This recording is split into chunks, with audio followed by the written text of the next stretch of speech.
पूर्णा नदीत वाहून गेलेल्या अकोटफैल येथील युवकाचा पूर्णा नदीच्या 20 फूट खोल पाण्यातून काढला. जीवरक्षक सदाफळे यांनी मृतदेह. पिंजर येथील मानवसेवा आपत्ती व्यवस्थापन फाउंडेशनच्या संत गाडगेबाबा आपत्कालीन शोध व बचाव पथकाचे प्रमुख जीवरक्षक दीपक सदाफळे यांनी गांधीग्राम येथील पूर्णा नदी पात्रातील 20 फूट खोल पाण्यातून 27 वर्षीय युवकाचा मृतदेह शोधून बाहेर काढला आहे.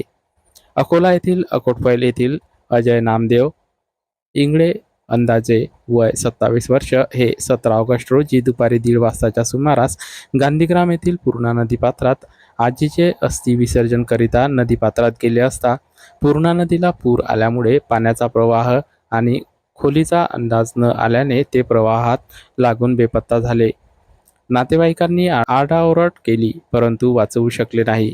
स्थानिक पातळीवर शोध घेतला असता काहीच मिळून आले नाही. दरम्यान याची माहिती पिंजर येथील मानवसेवा आपत्ती व्यवस्थापन फाउंडेशन संचालित संत गाडगेबाबा आपत्कालीन शोध व बचाव पथकाचे प्रमुख जीवरक्षक दीपक सदाफळे यांना माहिती देण्यात आली.